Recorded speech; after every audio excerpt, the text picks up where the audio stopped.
So there was me working for C&M coaches. I was doing their service runs from Braeside into Greenock's Coldplain Street and Tesco's. You have to go to Tesco's, you see, to pick up passengers.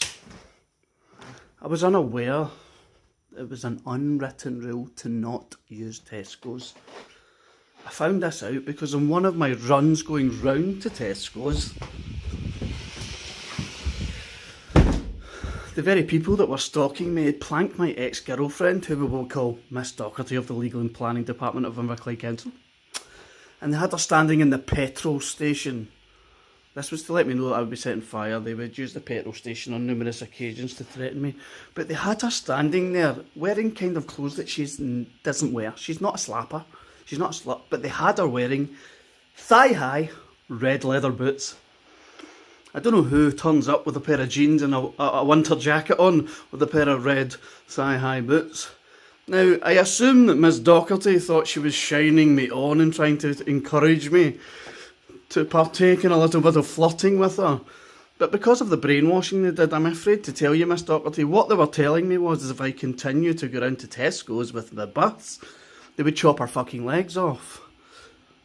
Now you have to ask yourself, Mr. Duffy, if you were working for C&M coaches and you, my friend, were running a service that had to go round to Tesco's, it would be illegal for you not to go around to Tesco's, wouldn't it? That's correct, sir, that's correct. So what's the problem? Well, what happened was I got in from work to the depot and the person who runs the company was standing there and he said, Joe, look, nobody really goes round to Tesco's. He was very scared. Nobody goes round to Tesco's, Joe. And I said, well, how do you pick up your passengers? He says, we don't. We just stay in the town and we don't go round to Tesco's. I realised then that he was too scared to go round to Tesco's. Why would that be? I'll tell you why. Because concession cards that are used throughout the country make a serious amount of cash for bus companies. Huge amounts. Millions of pounds.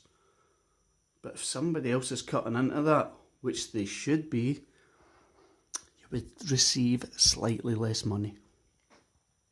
You see, the largest company that is around here, the largest private bus operator in all of the United Kingdom, they want all of that money for themselves. So they intimidate other bus companies and stop them from doing their proper services, the legal services that they are supposed to provide for the people of Inverclyde. They are intimidated out of doing this by these gangsters that run these fucking companies. Oh my God, I couldn't believe it. This man Michael, who owns C&M coaches, was very scared. We don't date you, just don't do it. And I thought, you're a fucking coward. I would fucking have all my buses around here and I would park them up all fucking day and wouldn't even let their buses into it. So if you fucking like that, I'd cause as much trouble as possible. I'd make sure they had to come and set fire to my buses. I'd make sure they had to get into a war with us, so as they couldn't hide it any longer. Now, this is more fraudulent behaviour from a man who runs a company that's already done 6 years for fraud and through intimidation. Ridiculous behaviour, isn't it? Now, Miss Docherty, I understand that they asked you to go round to the petrol station in order for you to wear your thigh-high leather boots and stand there next to your car acting all sexy and that. Look at me, Joe. I've been stalking you for fucking a decade now. How do you like me now? Is this teasing you at work? Is it driving you crazy? Are you on antidepressant shit? Are you going crazy? But what she didn't know is that the red high-thigh boots that they got her wear had been coded to me that they will fucking do you in if I do not stop going to Tesco's with my bus. I just got the fuck away from that company. Oh my God, did I not? I just couldn't take it anymore. Too many cowards. Too many people not standing up for themselves. And I got myself a job in Clydebank. So is that when I was working, there was no way they could get people to intimidate me or get my ex-girlfriend to follow me around all fucking day. Oh my God, it would make you mad. The very first day I went to Clydebank to work for Avondale Coaches for a Mr. Irvin. He's a very good guy, I promise. I'd finished work, and when you finish work up there, you have to go to the petrol station to fill up your fucking bus with fuel. And when I got there, Miss Docherty's ex-husband was waiting on me, looking for a fight. He was also another long-term stalker and always tried to intimidate us. Another one of these people that's a bit too fit to holler on us.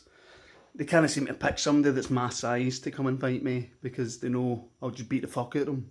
So they need to make sure that they get somebody that's at least twice my size, therefore ensuring that I'm likely to be intimidated.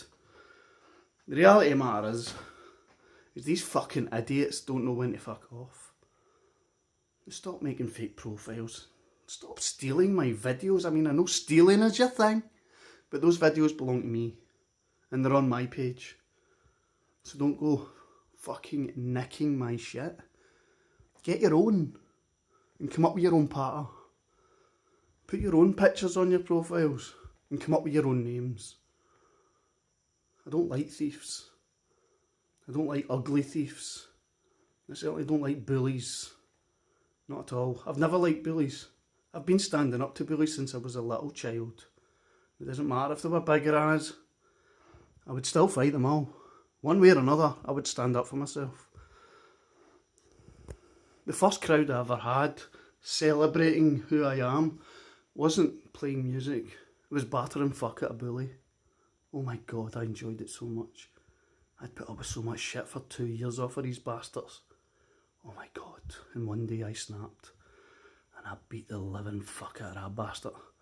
Before I knew it, I had crowds around me everywhere from 2 different high schools, and I was only in primary school, cheering me on.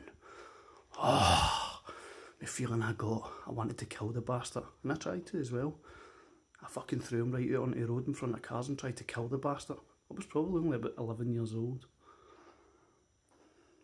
My legs were taken away from me.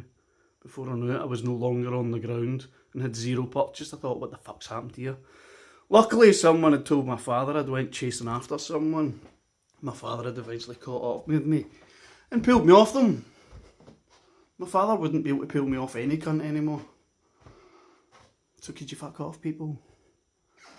I'm going to have another couple of videos for you coming up. A couple of re-uploads, seeing as people like to talk shit.